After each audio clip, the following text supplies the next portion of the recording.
पहले भार्गव पर एक भार्गव भाई जरा ये बताइएगा, नरेंद्र मोदी का गुजरात कनेक्शन हर चुनाव में मुद्दा बनता है। पिछली बार शायद उतना बड़ा मुद्दा नहीं बन पाया क्योंकि 14 में प्रधानमंत्री बनकर दिल्ली आ गए थे नरेंद्र मोदी, तो शायद गुजरात की जनता का मोह भंग हुआ होगा कुछ हद तक, इसीलिए 99 सीटें आई थी।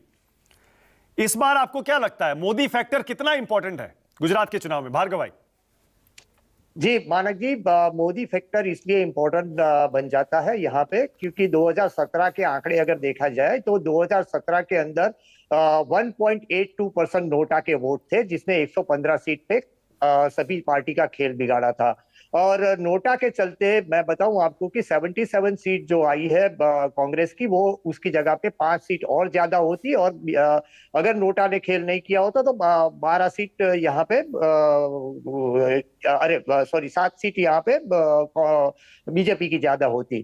तो ये करीबन तकरीबन नजदीक का आंकड़ा हुआ। रही बात यहाँ वोट शेयर की, तो वोट शेयर में पिछला चुनाव अगर देखा जाए तो 7.61% से कांग्रेस और बीजेपी जीती है। कांग्रेस का 7.61% वोट कम हुआ है। नंबर 2 की यहाँ पे first time voter, second time voter और थर्ड टाइम वोटर, ये 3 वोटर को हमें देखना चाहिए क्योंकि जिसने 2015 में आंदोलन देखे थे उन्होंने पहली बार वोटिंग किया था, तब जिला पंचायत, नगर निगम और सब जगह पे बीजेपी की करारी हार हुई थी और उसी के चलते आनंदीबेन पटेल को अपना इस्तीफा देना पड़ा था। दूसरी बात ये रही कि अभी बड़ी चर्चा हुई कि भाई पूरा मंत्रिमंडल का बदल दिया गया।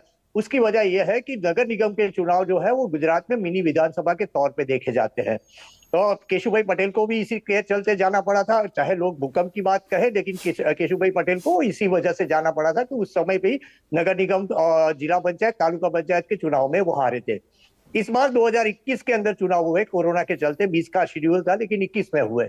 मगर आप वोट शेयर को अगर देखें तो वोट शेयर के अंदर जो सेल लगाई है वो ओवैसी और आपने बड़ी सेल लगाई है, जिसके चलते अगर वोट शेयर अगर देखें तो वोट शेयर चाहे कांग्रेस का कम हुआ हो, लेकिन वो कांग्रेस का जो वोट शेयर कम हुआ है वो कटआउट हुआ है आप और ओवैसी के अंदर।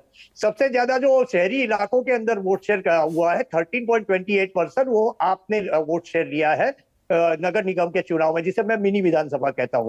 और रूरल एरिया में, 1 मिनट मेरी बात खत्म कर लूं मैं, रूरल एरिया में 4.5% है। अब यहाँ पे खेल क्या होना है, अगर 7.5% वोट इस बार आप ले जाती है तो कांग्रेस को डेंट लगता है, और 10.5% वोट ले जाती है तो बीजेपी को डेंट लगता है। और इसी के चलते मोदी की इतनी सारी रैलीज हो रही है। और मोदी के नाम पे सिर्फ 2017 के बाद 2019 में जब चुनाव हुआ तो नोटा के वोट कम हुए थे। तो ये चीजों को देखते हुए मोदी को फिर से मोदी यहाँ पे आए हुए हैं और यहाँ पे 10% से कम इसको लाना है। Okay, all right.